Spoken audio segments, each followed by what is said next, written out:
studio called Soft Body Studios. I was trained as an architect, and now I've moved all the way to interactive VR and game design. Sort of a strange path, but it happened that way. So are we good? All right. So I'm going to be talking about the future of VR. You guys know virtual reality, right? The headsets, you may have seen it around. The cool thing about VR is that it's been talked about for so long. But it's been like a dream that we've had that nobody ever could get to. And some people say it might be a nightmare. It's our job to try to not make the horrible things that we see about VR happen, right? As VR developers, we try to, don't make Black Mirror happen. Don't make Black Mirror. We steer around it. But today I'm going to talk about a couple of things. I'm using this kind of analogy of a circle to talk about some of the ways that something like a phenomenon like VR is becoming, how it emerges, and then also what we can learn from the past to apply to how to make good VR today. So, first intro, I'll play you guys quickly my demo reel just so you kind of get an idea for the kind of work I do. I'm going to keep it quiet. That's all I'm here anyway. So, I've done a lot of work based sort of between video game environments. That's a recreation of Mont Saint-Michel with a fictionalized environment where aliens attack, which is pretty sweet. And then I did a video game recently that came out in December where you play as the demented creator of an IKEA store, and you have to make a terrible furniture maze that people can't escape, and it gets really weird. That came out in December. That was my first full-length, feature-length game. I came out with my studio, Mutt Studios. This is the latest VR project that I've been working on. We'll talk about it more. This one's with Soft Body. We're talking about kind of like, the idea here is how to create more of a connection to VR through hand-drawn art and authoring and leveraging real artists that are traditional artists.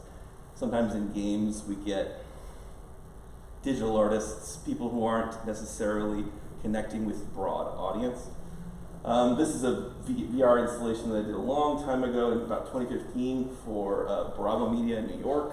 And it's a VR AR installation where there was an actual room that everyone went into, and they could manipulate this pyramid and then use it. And then just here's some more like sort of VR sort of environment spaces. So the cool thing about kind of like the pathway that I've taken is I started in architecture, and I ended up using real-time engines, which are, in architecture, we have to visualize the buildings, right, to be able to sell them. But today, we've been using the same tools that game developers use to make games to visualize architecture. And that was how I made my transition into game development. So, the big question is that a lot of tech people ask is like, is VR ready? I don't want to buy in until I know that it's there. Right, so people are saying, okay, so you always see some technology that comes out and they get this cardboard contraption and it's kind of bad and weird, and are we at a point where we actually like it? There's been a lot you've probably seen over the last 10 years of VR that's been like pokes at the market, trying to make things happen, and Google Cardboard was a big part of that, where it's like, it was cool because it was very accessible and made it cardboard and cheap to produce, but low quality, so a lot of people have bad impression of VR because of that kind of stuff. And in order to understand if it's ready, it helps to recognize some patterns. So we're going to talk about how like a phenomenon emerges, and it's actually a cycle. So it starts as a fantasy in like literature, right? Something that we envision as a people. We want to do this thing, but we can't yet. Then technology emerges, and then once the technology becomes ready, the phenomenon can happen. So let's break it down. So here's some examples. 20,000 Leagues Under the Sea, Jules Verne, one of the original literary visionaries, at least in Western culture. And the idea of a submarine was novel at the time, had been talked about a bit, but not everywhere. You have 2001, Space Odyssey, they have tablets in that, a full-on 30, 40 years before tablets were a thing. And they look exactly like iPads, like they didn't even try to make it different. Mark Twain wrote about the internet in the 1800s. Metropolis is all about robotics. One of the first ideas is like, what are we going to do with robots? Where's that going, right? And we're still not there with that. And so, a fantasy is when visionary creatives and designers envision something, and that's what captures our imagination. We get so excited about it. And then we nerd out about it, and it's not real yet. The technology, this is why nerds and geeks are so important, is they catch on to the fantasy and go, okay, we're going to make this happen. We're going to make it happen. We're going to make technology that actually creates this thing, right? So people who are brilliant visionary inventors and engineers and technologists, those are the people that create those things. The submarine becomes real, tablets become real, the internet becomes a thing, robots are now sort of, humanoid robots are kind of trying to be a thing. Everything is becoming a thing, but at this stage, when it's purely a technology, we don't yet have mass adoption and a true phenomenon, because there's different skill sets in the world. That's why we have different viewpoints, everything shifts. Our skill sets that we need are not only technical, but also interpersonal and communicative, and we need skill sets of people who can do both and are crossover people like me. I'm maybe not as great a creative or as great a tech person, but I'm right in the middle, and that's what you need. Like, I'm not a true artist or a true programmer, but I'm a bridge person. And so the bridge person allows something to become a phenomenon. They can drag it out of being a technology and create something that is touched by creatives in the industry, designers like industrial designers or developers or anything like that. So there's a lot of question marks here because something becomes a phenomenon and then we don't really know where it's going to go. We're very confused about what's happening with social media right now. We have no idea what's going to happen with the humanoid robots, but we hope it turns out okay. And tablets and technology like that, and submarines are kind of niche. They may not ever really become a huge thing, but space flight's also connected to that. So these technologies are growing, and it is a cycle because once you create enough new technologies, especially if it's the right kind, you have a new platform for new fantasies to emerge, right? Because if we didn't have literature, which is the technology, and printing presses, then we couldn't have had all these books that were envisioning new ideas that were mass adopted. And so it's this beautiful cycle, right? And so where VR fits in this is that it started as a fantasy a long time ago. You have the Matrix, and all this is tinged dark, you may notice, because there's some optimistic VR fantasy literature, but most of it's dark because, and it's kind of interesting to think about, why is it dark? Because humans are hooked up to wires. It just doesn't feel right for us. It's like we're in a spider web, right? So the Matrix, Lawnmower Man, little known classic, Neuromancer, Ready Player One is a more modern example that you guys may have seen, a movie that came out recently. All these are ideas of like, okay, wouldn't it be cool if, right? And then the technology started advancing, but of course over the years we've had a lot of crazy transitional technology. This is actually, that looks just like a Google Cardboard, but that's from like the 40s. So people have been thinking and people have known what it was going to look like for a long time. Like we knew that VR was going to be some kind of application, cybernetic connection to your body, and then we knew that it was going to go over your face somehow. And then we kind of envisioned chips in our head and stuff, but that's further in the future, right? We don't even know if we really want that. It's a little creepy. So the goal was, tech has been slowly moving towards this seamless immersion, and it's been pretty exciting and entertaining. It's been very silly along the way. It's been very campy. But now we are starting to breach into a point of a phenomenon, and here's why.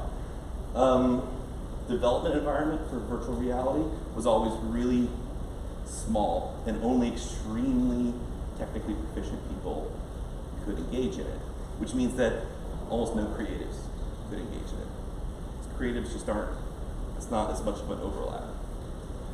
It's rarely, sometimes you get the savant, but it's not that common. And so you had a problem where the development environment was not accessible by people who just had cool ideas. And nobody likes the idea guy or girl. Nobody likes the person who's like, okay, so here's what we're gonna do. I don't know how to do it, but you could do it, right? I'm just gonna tell you what to do. That doesn't sound like a good working relationship for anyone who has real technical skills. And so now we're at a point where you actually can, and even more importantly, it's affordable. This is $400, the same price as a console when it comes out. It's not perfectly affordable, it's definitely not. Like, it's a little more expensive than most people would want to spend on something.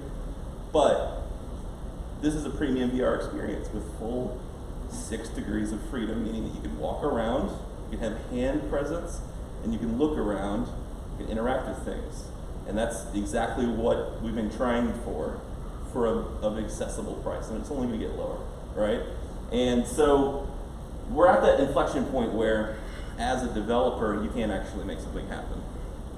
So, but how do we live up to the fantasy, like this feeling of like, okay, it helps to investigate what people have been dreaming about in VR to be able to understand how we fulfill that. Otherwise, we can't sell it, because people only want to feel the fantasy. They want to put it on and it feels like a movie, right? That's what they want. Otherwise, you haven't fulfilled it. So this is where we can look into the past.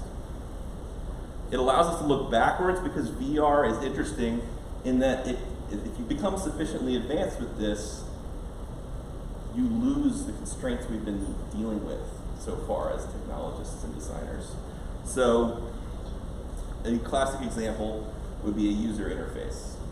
Okay, so we have screens, but before we had screens, look at all these interesting user interfaces that are much more tactile, and dials and wheels and switches.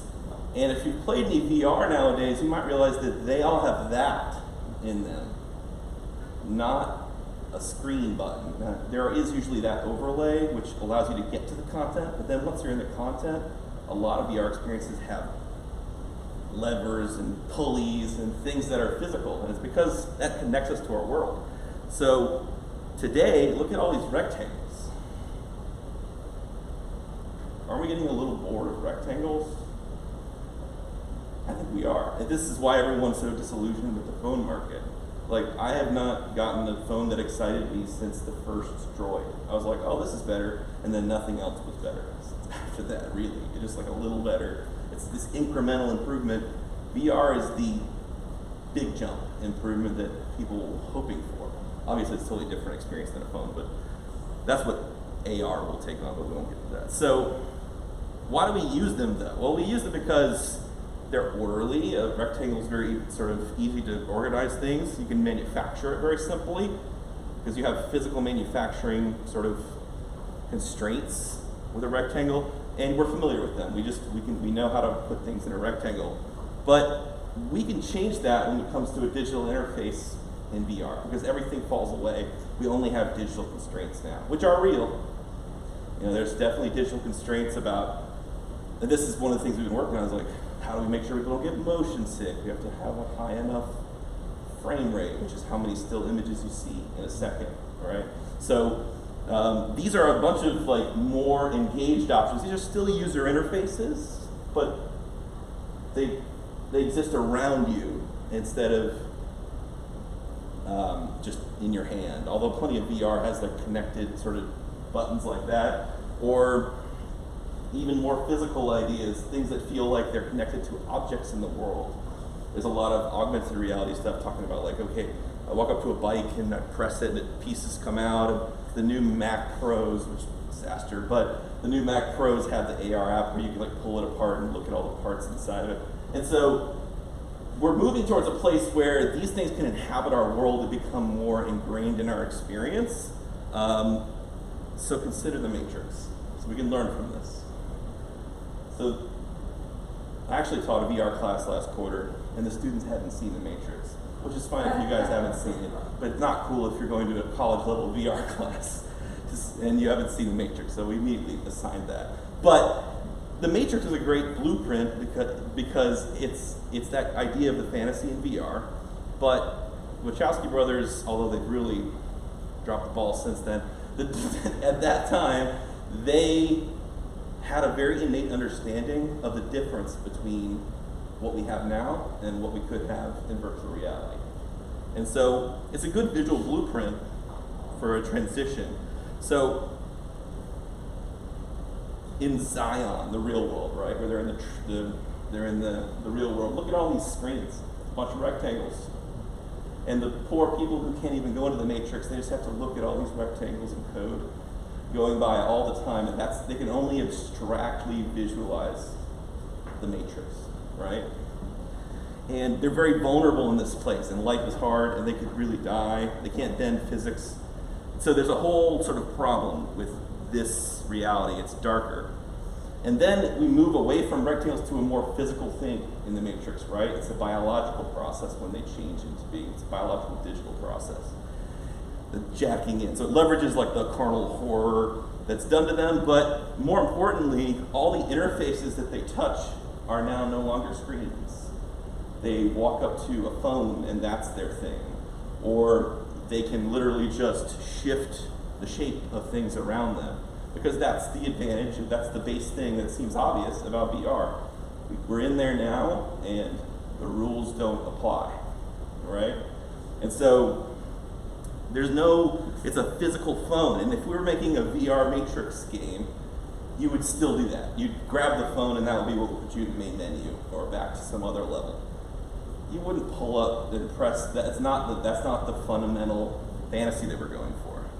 So you can do anything you want. You can stop bullets, you can bend the spoon. There's all these kind of ideas of defining the traditional way that we interface with our environment.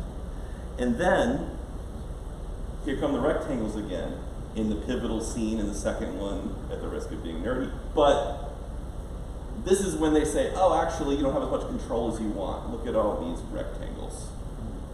Look at how constrained you are. Look how I have you all pinned down, right? So metaphorically, this is within a film metaphor they're expressing, but it applies to how we might approach design in VR, which is, hey, this represents old, this represents new, right? So the fantasy of VR is not centered around these rectangular screens. Doesn't mean you can't use them. In fact, when you go in this, the first thing you'll see is a rectangular screen. It's a little curved, but it's basically just there because that's what people expect. And it's a very efficient way to organize information. It's considered almost like an agnostic tool to port us into the real experiences. But once you get in those, usually it's not that way.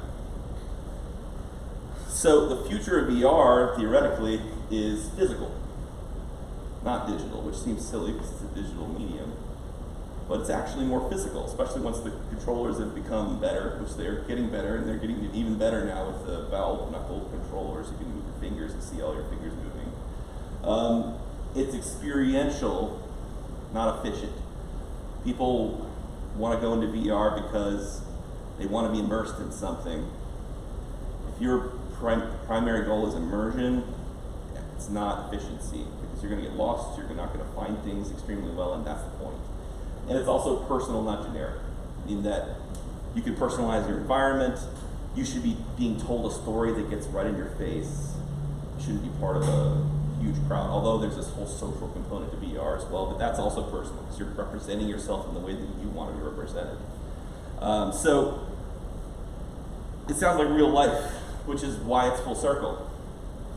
The whole thing is coming around, and which is a nice thing for me, because I was trained as an architect and how to make convincing physical spaces. So now I know how to make convincing virtual spaces, because it's the same now. Everything is just looped around, right? So that means that you should include physical, interactive mechanics, things that you touch before anything else, and novel aesthetic or spatial experiences, things that draw the user in and connect them to a handcrafted art or a narrative. It's one way. Obviously, this is like a bit tablet, like down from the mountain-ish, but obviously there's more to this subject. But in general, it's a good way to kind of think about it, is that they should be something that is physical, that's novel and feels handcrafted. Because the other thing about VR is that it's short form right now. The headsets, the form factor is still, you don't want to spend hours and hours in there. So you should leverage high density of quality of content. So let's talk about a couple of these VR experiences. You may not have seen them before. This is Super Hot, which is a game where you can see the guy moving. It's a game where time only moves when your body moves. And I have that one with you today, you can try it. So basically you see these guys are trying to hurt you, but if you don't move, they won't really get to you. But once you do make a move, they move. So it's like a puzzle game, a 3D puzzle game. And you can see when he moves, they also move. And this being immersed in this becomes a thing where you can kind of skip.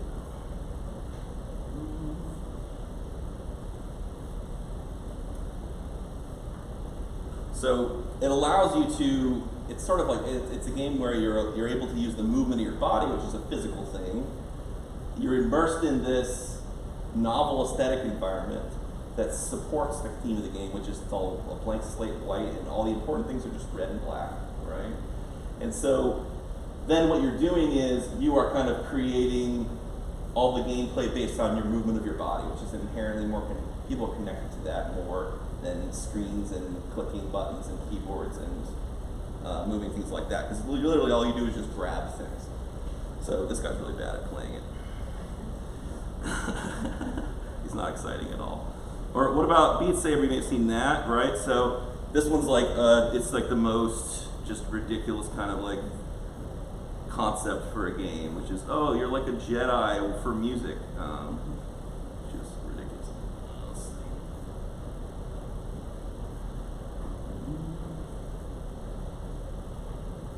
And so you're swiping these little things. It's like DDR or Guitar Hero, but with lightsabers. Simple idea. Not highbrow, but this is the most successful VR game right now. There's plenty of experiences that I'll show you, but this is a game. And the reason it's so successful is because it's simple and it leverages the movement and the timing and the spatial reality of VR to make it much more exciting. And so you also duck under these things, and it's a very physical thing, and people get to work out doing it too. It's actually a lot. So here's one that's more of a thingy. But the point of this one is that this one's all about hand presence, so they can actually, they're using these new Valve knuckle controllers. You can actually grab stuff. So see how you can like grab onto that little guy and hold him and you can move him around. Once we get to that level of interaction, of course, because this stuff is produced by gamers, everybody's just like, okay, we'll start by shooting and killing stuff. But it moves beyond that pretty quickly because you can see you can see why that this would be, that level of interaction, look how cool he thinks he is. That little level of interaction could really allow you to manipulate data and environments in a much more natural way. You may have heard about Google Earth VR, where you can be immersed in places, but also you can just fly around like an eagle. And it's very immersive. But the cool thing about this is people are using it in broader contexts, like, oh, let's go to a nursing home and they can't leave because they're in bad shape, but maybe they could remember Paris or something. Taking someone to somewhere that they've been or a place they wish they could ever always go. It's obviously a poor imitation. We're still at that point, but it's something. And when you're in it, it actually is quite immersive. It does work pretty well, especially the feeling of being able to just sort of fly around over the Earth, go all the way out to space. It's all Google Earth, and you may have noticed they've started 3D scanning everything. So everything has topology now as well.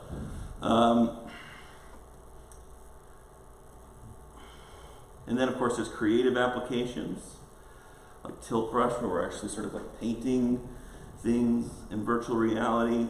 And that, opens up an entire new aspect, which is that instead of painting only in 2D, now we have a sense of depth that we can be working with. and we can move around it and inside of it, which opens up a lot of crazy opportunities like this one. So a digital world, this is a perfect example of how our constraints are gone. A digital world doesn't have the constraints of a normal world, so we can create true infinity,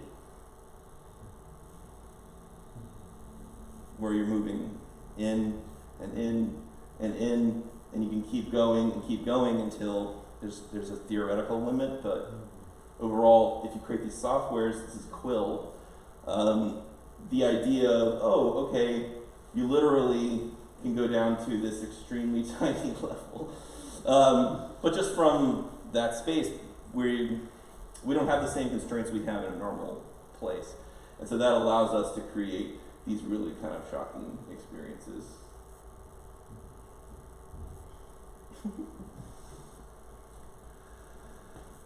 So, this is my game. I'll show you it. So this game is called Never Let Go. It's about, it's very short, it's like a 10-minute game where you climb a rope. First you fall from the sky into your grave. It's like a sort of gothic Edgar Allan Poe theme. And then you have to climb this rope, and you have to grab the rope in VR with the controllers, and you climb out of your grave, and all the art is hand-drawn, so it's completely hand-illustrated with ink. And so that leveraged some interesting things about virtual reality, which is that first thing was, if you let go of the rope, you'll fall back in your grave. So people have a physical buy-in when they're playing the game, which fulfills my first kind of guideline. Like the physicality immerses them in the experience and raises the stakes. If you're playing video games, normally you don't have a sense of like, oh, if I mess up, I gotta do this all over. Like it actually might tire me out. You know, like there's kind of a buy-in there. And then the other aspect of it is this novel environment, this kind of gothic environment. The idea there is, well, can we create through this hand illustration a more immersive, but novel environment? It's not that we're trying to mimic reality, which is still not really doable in virtual reality. It's that we're trying to create something new that might kind of excite you. So, no, don't close. That's not what you should do. Wow, one thing. It doesn't get its way at one time. Okay.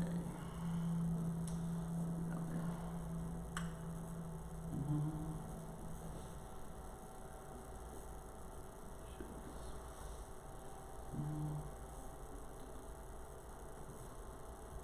Okay.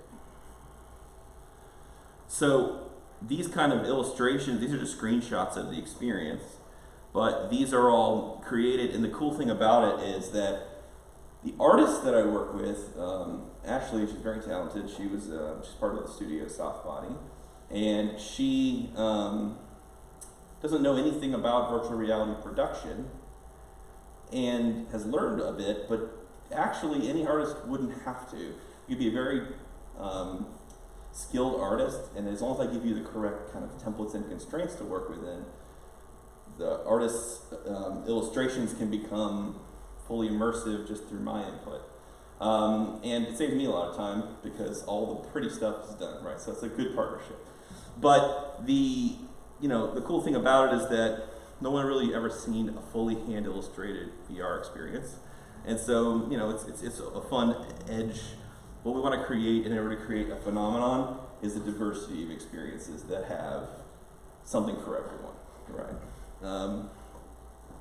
So a little bit of sort of just, if you're interested in VR stuff, these are the current headsets that are the biggest out right now. There's about half dozen others that are way more niche. They usually, super high end is like a $6,000 headset that no one ever wants to buy unless it's only for, there's sort of two parts of VR right now. One is training and service and simulation VR, and then one is entertainment VR. So we kind of split into two things, which is a good sign. That means that we're becoming a strong versatile and vibrant industry if we have different spokes on the wheel. And there's even subsets within those. So something like a Valve Index is the new one that's out. It's like $1,000, so it's a little higher end, but it's less movable. You need a PC to run it, like an actual computer with power. And so $1,000 only buys you all the VR stuff, doesn't buy you the computer. So it's really looking at like a $3,000, $4,000 investment. So this is a higher thing. But it does come with some advantages. It has the best visuals. It has the best presence of hands because you can move your fingers and see your fingers moving. But just like anything we're talking about, this is a technology that creatives have to now adopt. Am I realistically, until that becomes extremely popular, am I going to spend the time to write code that considers all the fingers? Probably not, unless I'm going for something very specific, right? So premium app developers will be creating stuff for that, like that game Boneworks, where they had the the little crab thing that was developed for the Knuckles.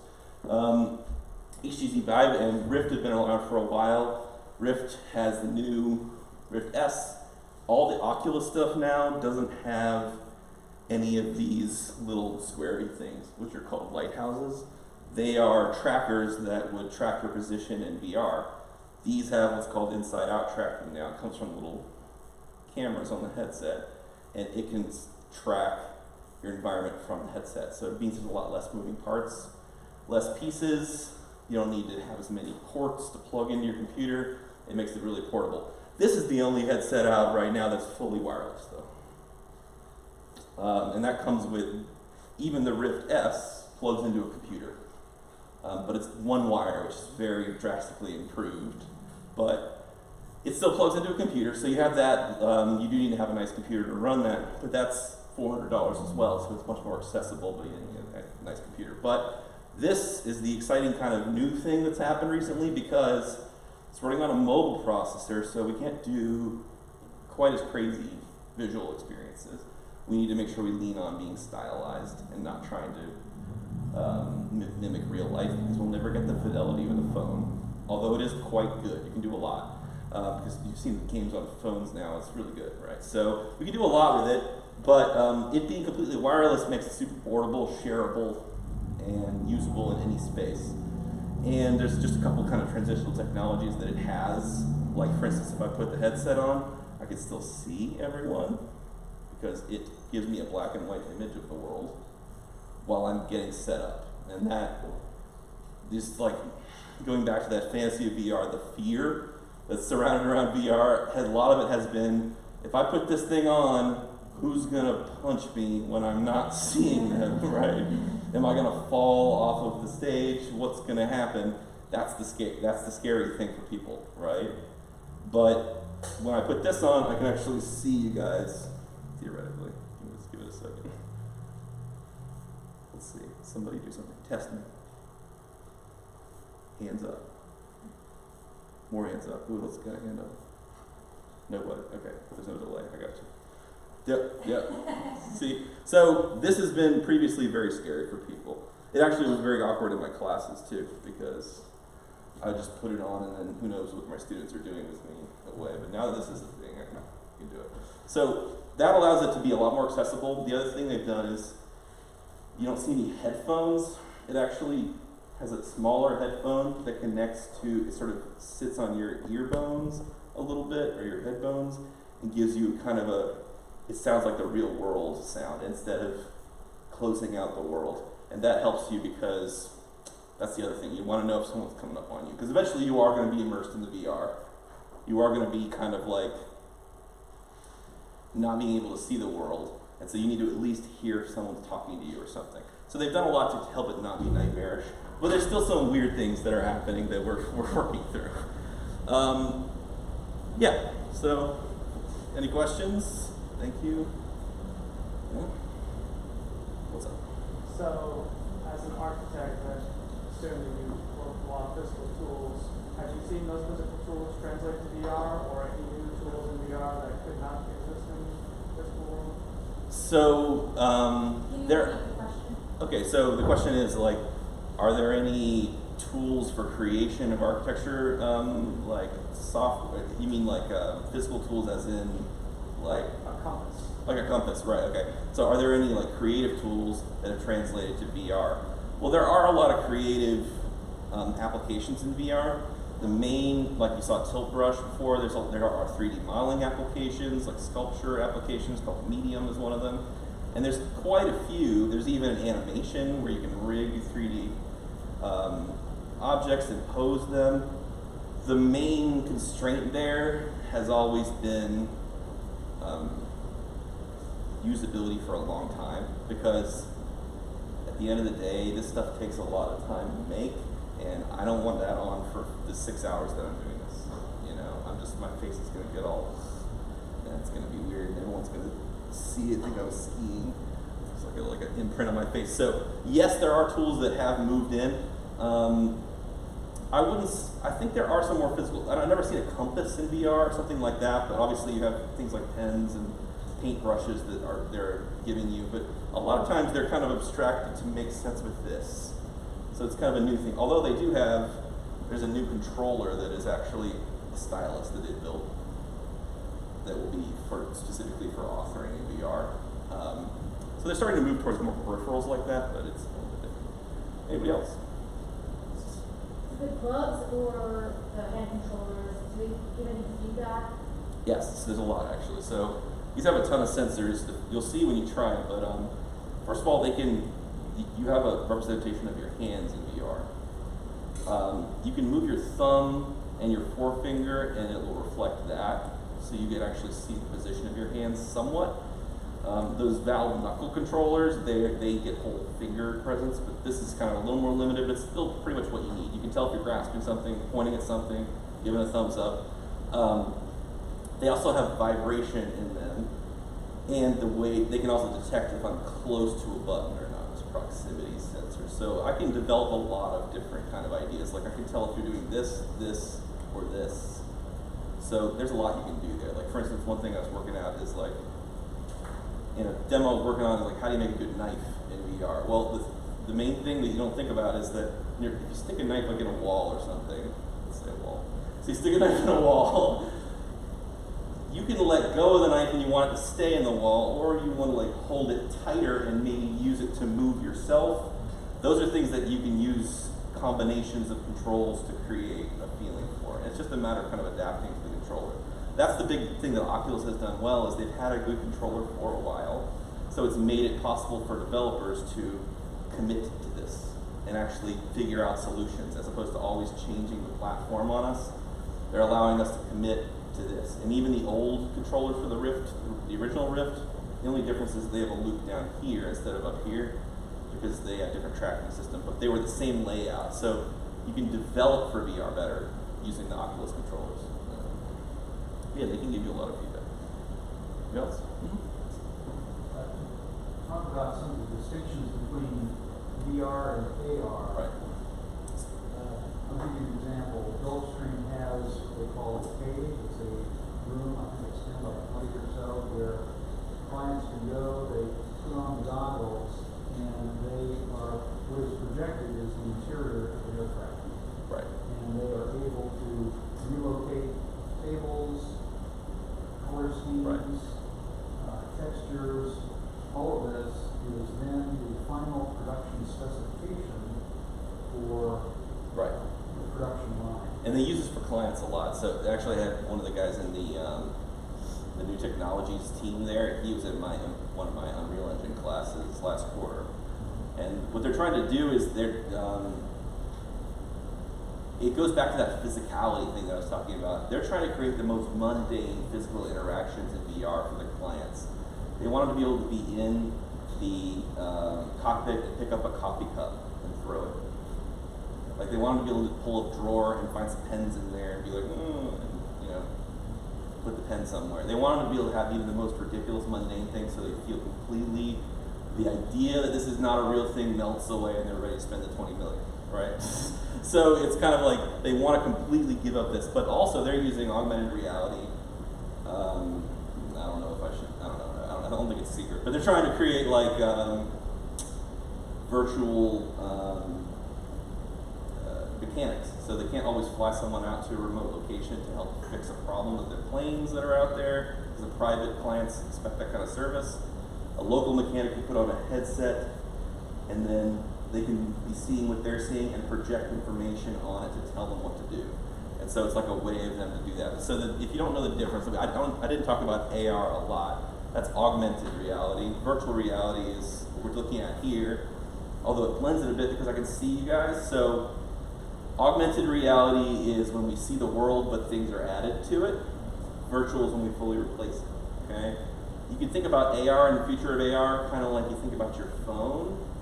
Like you're just using it all the time as a way to make your life a little bit better and getting some information, or worse. And then you kind of, from there, VR, you might think about like a movie theater, or sitting at home and really sitting down and watching something on your TV, where it's a more of a, let's dedicate some time to this experience. I think AR is going to take the role of like, I can't remember that person's name. Oh, yeah, there we go. Right? That's what it's going to take the role of. This is going to be more, I think, of an experience. That's why it'll be better for entertainment and all those things like that. But of course, you're going to be a lot of crossover in those things. Yeah. With your experience as an architect, do you envision the future of VR as places to go, and will there be a synthesis of incorporating some of the themes, let's say, when you go to these places to experience VR? Is that the future? Well, if you look at the trend of things now, if people are traveling, less able to travel for various reasons, I think there are always going to be people that are limited to travel based on a million different things. I think that we looked at the internet as a first thing, where it's like, the internet allows you to connect to the whole world, even though you're just in your place where you are.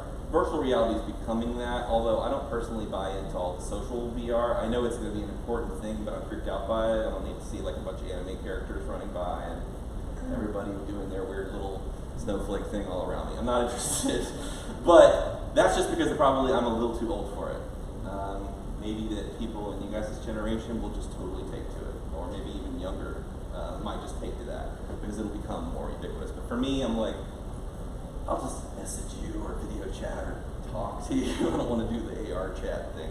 But that is going to be a whole like sort of thing where people can have a presence. I mean, they have concerts in VR now. More and more sports events are putting a little VR camera in one seat, and everybody who's a VR person can go to that one and watch the event.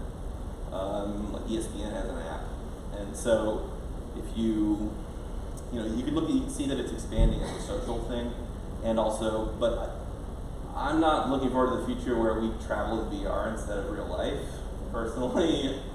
But I think it'll happen for some people, especially if you couldn't travel anyway. It's better than nothing, right? It's something. Yeah, but if you travel, I mean, it's just one way. Right. People aren't going to see you. Yeah. Well, they might if they're also engaged with the technology. But there is a voyeuristic thing that you can kind of do, where you're going to a place and you're just seeing it like the Google Maps.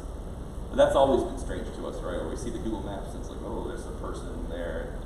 But in VR, I don't see why every major city wouldn't have a live camera in their most important, fun place that VR people can just go into as a live feed. You can already do that on Facebook or YouTube.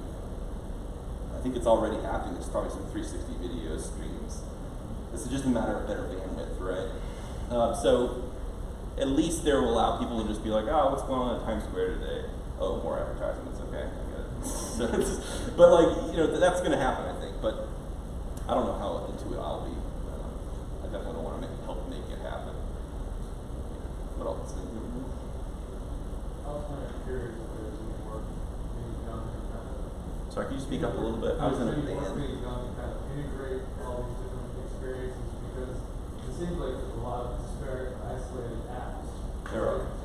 Is there anything kind of like a VR operating system where an object can be created and interact with another one? So, right now it's still in the game development pipeline, although there are some applications that are about content authoring in VR. like alt space VR. Most of them are social applications where you could create something feasibly that like, at least you could build a space. They don't have very advanced like physics. You like think about something like Minecraft where you could actually make, you know, functioning mechanical things. Well, they have Minecraft VR, so there's that. But there, you know, there's nothing quite advanced yet where we can actually author truly viable VR experiences in VR. We still have to leave the headset. That's probably going to be that way for a while. But also remember, like when the internet started, everything was separate websites, and now it's you see how we only go to 4 websites. Yeah, that's going to happen to any kind of technology, right? It's just going to the big companies will eat up all the smaller ones and conglomerate, and hopefully we end up somewhere okay. But right now, there are a lot of disparate apps. Everyone's trying to carve out their little thing, which is exciting for developers because if you're trying to make it, like this is part of why I moved into VR more seriously lately in the last year, because if you, when I made my game and put it on Steam, which is where you buy PC games nowadays, the same day that my game came out, several hundred other games came out. You just, it's, when something becomes so ubiquitous, creators can't carve out above the path. And we did okay, but it's not like, you can't, you know, it's like upload a YouTube video and see how many views you get nothing, right? I guess what I was getting at is more like a world where objects can be brought into by individuals or creators and then interact with other objects, not as this singular application. So interestingly, the game engines are doing that. Within like Unreal Engine, they're creating collaborative modes where you can bring in authored things that have been actually coded as a modular coding like thing. You bring in a blueprint, is what it's called. You bring it in, and then you can actually build something together with other people. I think it's always going to be a smaller group of people that's doing that until it becomes extremely wide and viable. Yeah. Read about a company in Florida called Magic Leap. Are you familiar with them and what they're doing in comments? So I have a, SCAD has a couple Magic Leaps, and I stole one, so I have it for a while. I've been messing with it.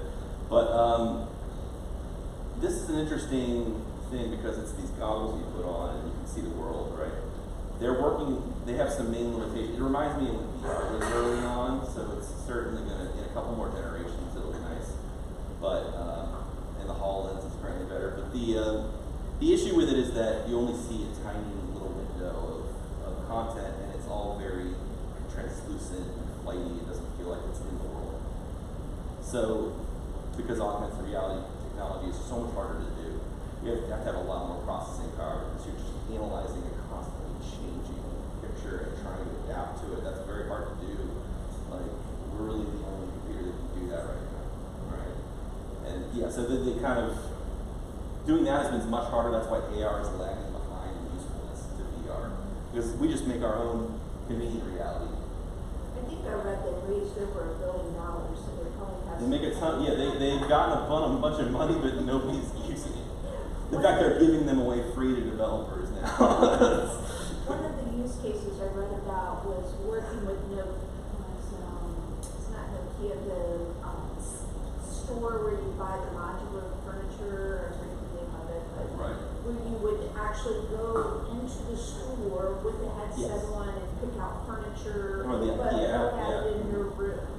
So Right, the IKEA, IKEA. yeah, the app has been able to do that for a while, and Apple has been pushing forward the AR technology where you can sort of use their source code to create apps for that. Yeah, that's going to be a huge thing. That'll be really a big thing. You can already do it kind of like, I think Wayfair, just like an Amazon type site. If you're going to buy something, you can just hold up to, like, take a picture and it'll put it in the screen, like where it was. So they kind of have a lot of transitional technologies where they try to do that. All that's not mass adopted yet because that's the big problem with phones is not everyone has a phone that can do that yet, so it'll be another 5 years before it'll be powerful enough to do that stuff. But yeah, that is a promising aspect of it. I think the Magic Leap and all these AR headsets are going to be more for like factory environments and training simulation. because they're just too bulky. They can be useful for that, or like simulating like surgeon and things like that. Yeah. Yes. What is AR? Augmented reality. So it's normal life with something added on top. Like if I could see your face and a little box came up and told me your name. Oh. Right. Pokemon Go. Pokemon Go is AR. Where you can see the world and you see a little Pokemon sitting there. That's AR. Yeah. Anything else? Okay. Okay, well, sorry, lunch is not here yet, there was a miscommunication, but, let's go walk.